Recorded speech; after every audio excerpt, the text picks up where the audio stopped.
So our first common disorder we're going to talk about for the upper GI system is GERD, or gastroesophageal reflux disease. This is acid reflux, is kind of the common name that we know for this disorder. So what's going on is we've got a disorder of one of two places kind of in the upper GI tract. One is the esophageal sphincter, which is kind of right at the level of the diaphragm. It's the part that closes off the esophagus from the stomach. That way stomach acid doesn't go back up. It stays in the stomach where the cell lining is specially adapted to handle that very low pH stomach acid content. The other is from what's called a hiatal hernia. And here's an example of what that is. So this is kind of a normal anatomical stomach and esophagus where we have our esophageal sphincter kind of right there at the junction so that all of our stomach acid stays in the stomach.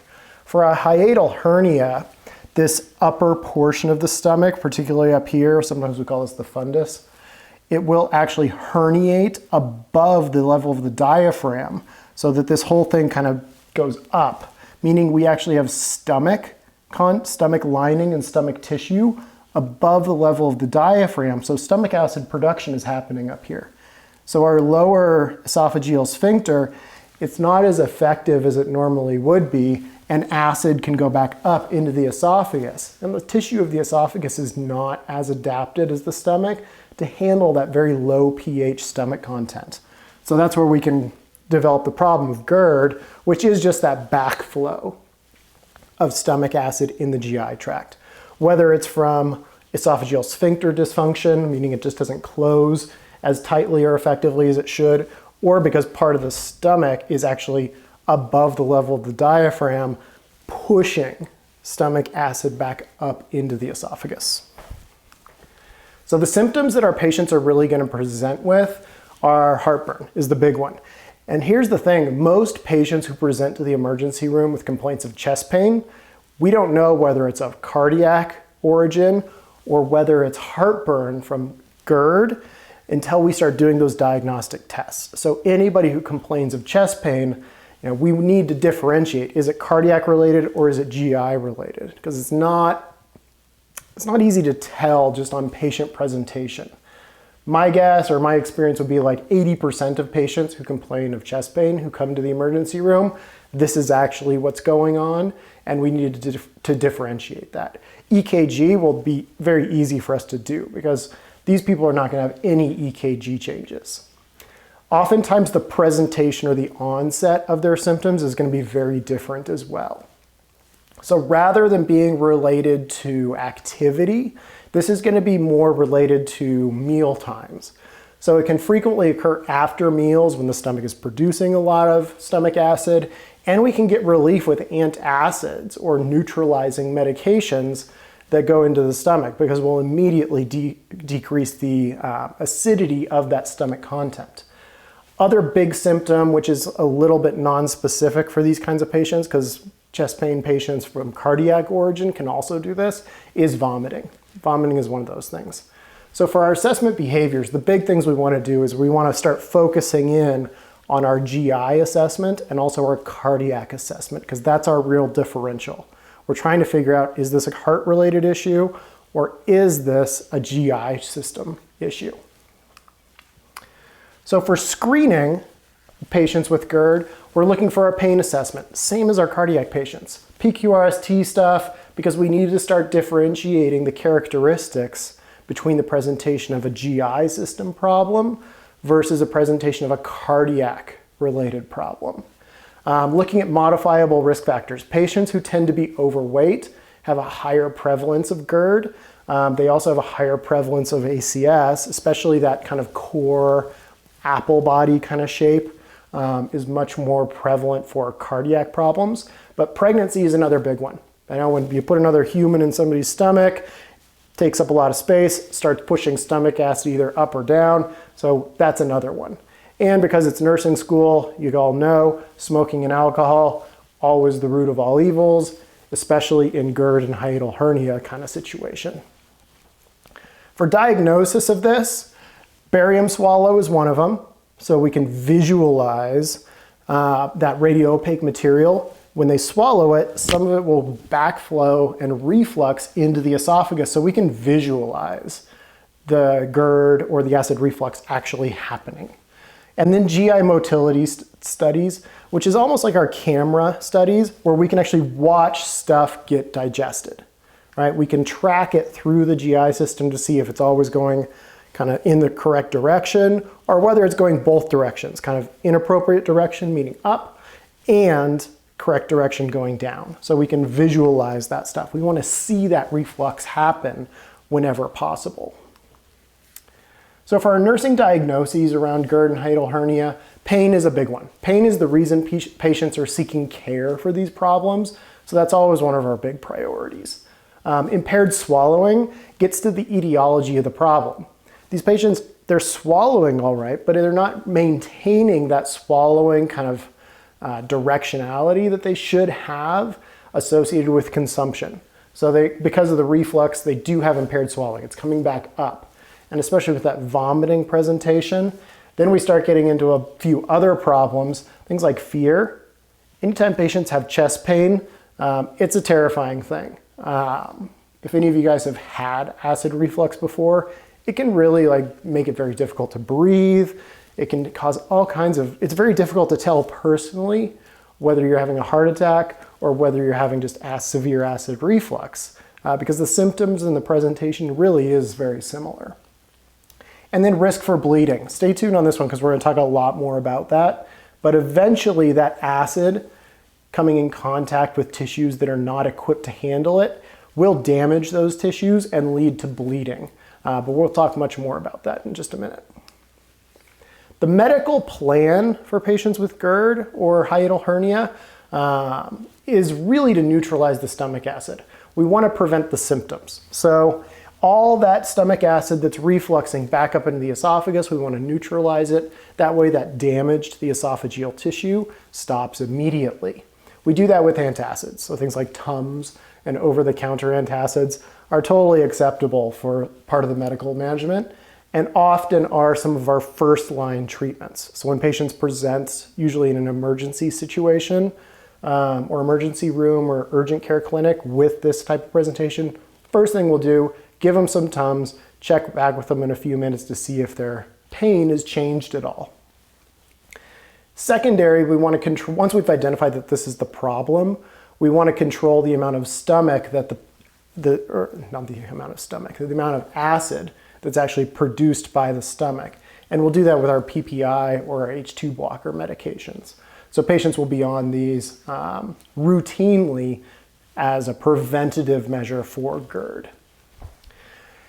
When it gets severe, then we do a surgical repair of the stomach. And it's a fun one to say, it's a fundoplication, which is kind of fun to say. So if they have a hiatal hernia, we need to get that portion of the stomach that's above the level of the diaphragm back into the correct anatomical position.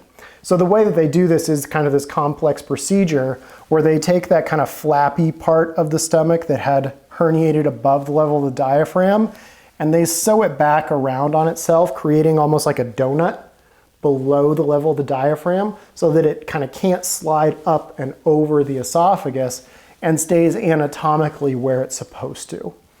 So for severe GERD, or especially with that hiatal hernia presentation, that fundoplication really is kind of where we're going to be going with those patients. Our nursing plan is all about pain management, right? And differentiating.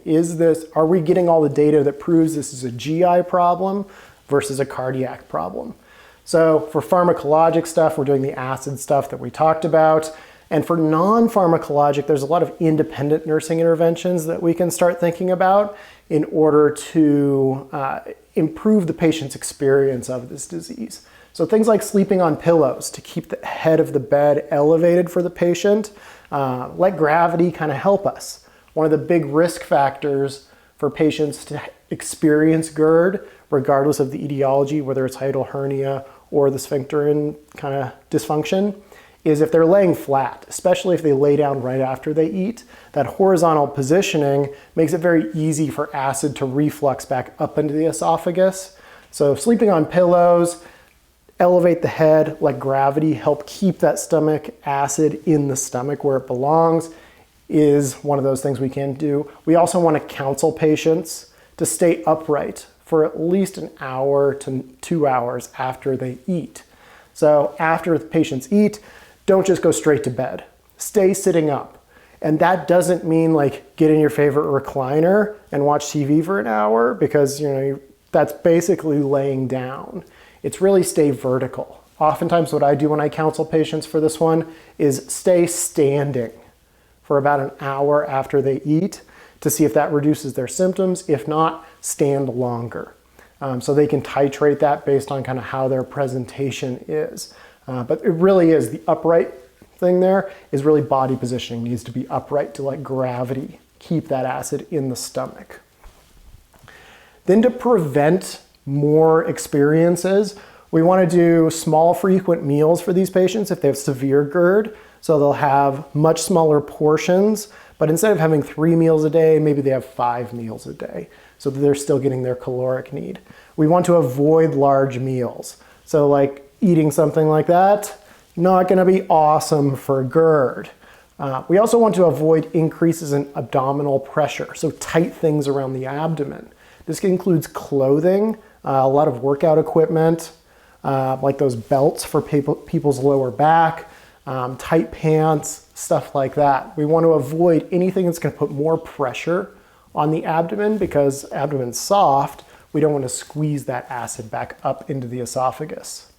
And then nursing school. So don't smoke, don't drink alcohol. All of that makes it worse. So when we're doing this stuff, when we implement these interventions, teaching is a big thing for these patients, right? We're going to exercise those independent nursing interventions. So we're going to teach them about meal behaviors. Don't binge on food. Don't have very, very large meals and then think that that's not going to come back up. So we do that small meal coaching. Also not to lay down right after meals. So the behaviors around eating are some of the main ways that we can prevent and work with patients to reduce their symptoms. So sitting up afterwards. And then medications. So how to use those appropriately. Because some medications they're going to take when they're experiencing pain. These are like our antacids. If they're experiencing pain, just like with the heart, pain equals tissue death. So if they're experiencing pain, we need to neutralize that stomach acid. So we're going to use antacids. Or medications that they're going to take prior to experiencing pain. These are going to be our H2 blockers and our PPI medications. These are going to be taken before patients eat. They're going to usually be taken routinely in the morning or before meals to prevent some of that reflux of stomach medication. So we need to teach patients how to use these medications, sometimes both types of medications, to control their symptoms. Then for our evaluations, GERD and hiatal hernia, these are the two sides of the same coin. So we do need to teach patients that the goals of treatment are the same. Don't worry about somebody else they may know who gets a different plan or the same plan for a different problem.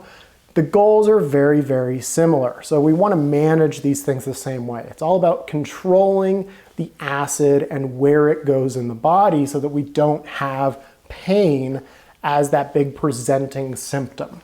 So on our end, we want to differentiate that heartburn is from gastrointestinal source, not cardiac source. We want to make sure that we're treating the right problem in our patients. So that pain assessment and the events leading up to their pain is something that we want to be very, very careful and very, very knowledgeable of when we're providing care to these types of patients. And then as these types of patients move to the inpatient setting, we're going to be caring for them for a long period of time. We want to test our hypothesis. So we're going to be giving them PPI medications, H2 blockers, in conjunction with antacids before meals to make sure that they don't have pain when previously, like at home, they would have had pain because of those behaviors. So we want to get them to a stable condition before they're ready to go. That way they have a plan in place to manage their disease at home, right? The hospital is our testing ground. It's where we want to figure out what's going to work for our patient so that they can self-manage the disorder, one independently, because we always want to promote as much independence in our patients as possible. So reducing the risk factors is a big thing, right? No large meals. Sometimes we may have to go so far as to have small, frequent meals. Behaviors for reducing reflux. Again, it's the size of the meal they're eating. Also sitting up after eating, not laying back down, which in the hospital is really hard because we tell everybody just lay in bed forever. And then the medications, which ones to take when so that they can manage that independently. So that's our presentation for GERD and hiatal hernia, which is really all of our acid reflux problems. Let me know if you guys have any questions.